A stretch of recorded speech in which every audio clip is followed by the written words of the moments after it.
Television Authority, NTA. The President, Commander-in-Chief of the Armed Forces, Federal Republic.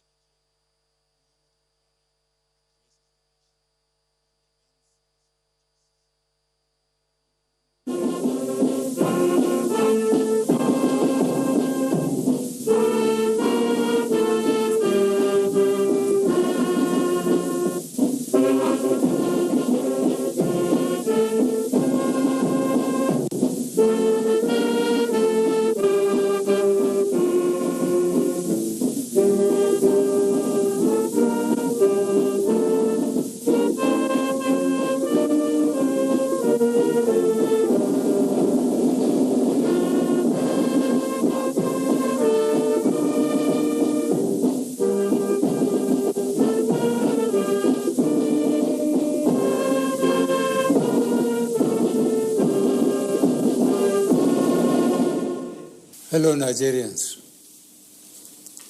it has become necessary for me to address you, having heard from many concerned Nigerians and having concluded a meeting with all the security chiefs. I must warn those who have hijacked and misdirected the initial, genuine and well-intended protest of some of our youth in parts of the country against the excesses of some members of the now disbanded Special Anti-Robbery Squad, SARS. On Monday, 12th October, I acknowledge the genuine concerns and agitations of members of the public regarding the excessive use of force by some members of SARS. The choice to demonstrate peacefully is a fundamental right of citizens as enshrined in Section 40 of our Constitution and other enactments. But this right to protest also imposes on the demonstrators the responsibility to respect the rights of other citizens and the necessity to operate within the law. As a democratic government, we listened to and carefully evaluated the 5-point demands of the protesters. And having accepted them, we immediately scrapped SARS and put measures in place to address the other demands of our youth. On approving the termination of SARS, I already made it clear that it was in line with our commitment to the implementation of extensive police reforms. Sadly, the promptness with which we have acted seems to have been misconstrued as a sign of weakness and twisted by some for their selfish, unpatriotic interests. The result of this is clear to all observers. Human lives have been lost, acts of sexual violence have been reported, 2 major correctional facilities were attacked and convicts freed, public and private properties completely destroyed or vandalized, the sanctity of the palace of a peacemaker, the Oba of Lagos, has been violated. So-called protesters have invaded an international airport and in the process disrupted the travel plans of fellow Nigerians and our visitors. All this executed in the name of the Endsars protests. I am indeed deeply pained that innocent lives have been lost. These tragedies are uncalled for and unnecessary. Certainly, there is no way whatsoever to connect these bad acts to legitimate expression of grievance of the youth of our country. The spreading of deliberate falsehood and misinformation through the social media in particular, that this government is oblivious to the pains and plight of the citizens is a ploy to mislead the unwary within and outside Nigeria into unfair judgment and disruptive behavior. On the contrary, both our deeds and words have shown how committed this administration has been to the well-being and welfare of citizens, even with the steadily dwindling revenues and the added responsibilities and restrictions due to the coronavirus pandemic. Government has put in place measures and initiatives principally targeted at youth, women, and the most vulnerable groups in our society. These included our broad plan to lift 100 million Nigerians out of poverty in the next 10 years.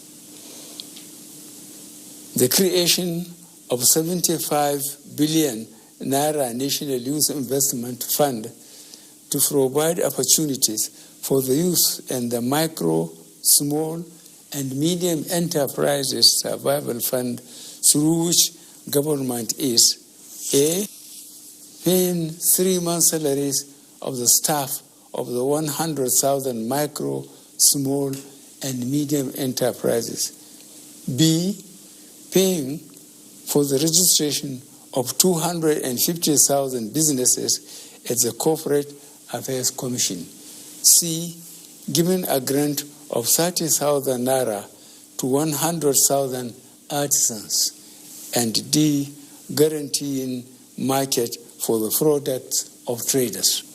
These are in addition to many other initiatives, such as A, farmer money, B, trader money, C, market money, D, N-Power, E, N-Tech, and F, N-Agro. No Nigerian government in the past has methodically and seriously approached poverty alleviation like we have done. With regards to the welfare of police personnel, the National Salaries, Income and Wages Commission has been directed to expedite action on the finalization of the new salary structure of the members of the police force. The emoluments of other paramilitary services are also being reviewed upwards. In order to underscore the importance of education in preparing youth for the future, this administration has come up with a new salary structure and other incentives for our teachers. Let me, at this point, reaffirm the federal government's commitment to preserving the unity of this country. We will continue to improve good governance and our democratic process, including through sustained engagement. We shall continue to ensure that liberty and freedom, as well as the fundamental rights of all citizens, are protected. But remember that government also has the obligation to protect lives and properties, as well as the right of citizens to go about their daily businesses freely and protected from acts of violence. To our neighbors in particular, and members of the international community, many of whom have expressed concern about the ongoing development in Nigeria, we thank you and urge you all to seek to know all the facts available before taking a position or rushing to judgment and making hasty pronouncements.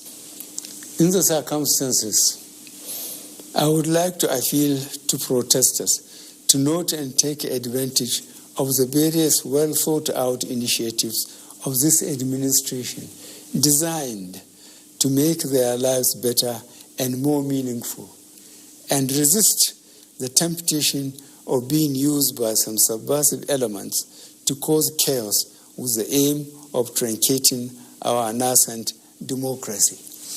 For you to do otherwise will amount to undermining national security and the law and order situation. Under no circumstances will this be tolerated. I therefore call on our youth to discontinue the street protests and constructively engage government in finding solutions. Your voice has been heard loud and clear, and we are responding. And I call on all Nigerians to go about their normal businesses and to enjoin security agencies to protect lives and properties of all law-abiding citizens without doing harm to those they are meant to protect. Let me pay tribute to officers of the Nigeria Police Force who have tragically lost their lives in the line of duty.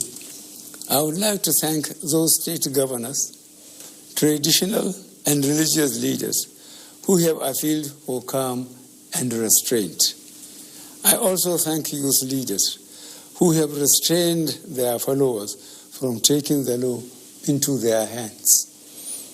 This government respects and will continue to respect all the democratic rights and civil liberties of the people, but it will not allow anybody or groups to disrupt the peace of our nation. Thank you all. God bless the Federal Republic of Nigeria.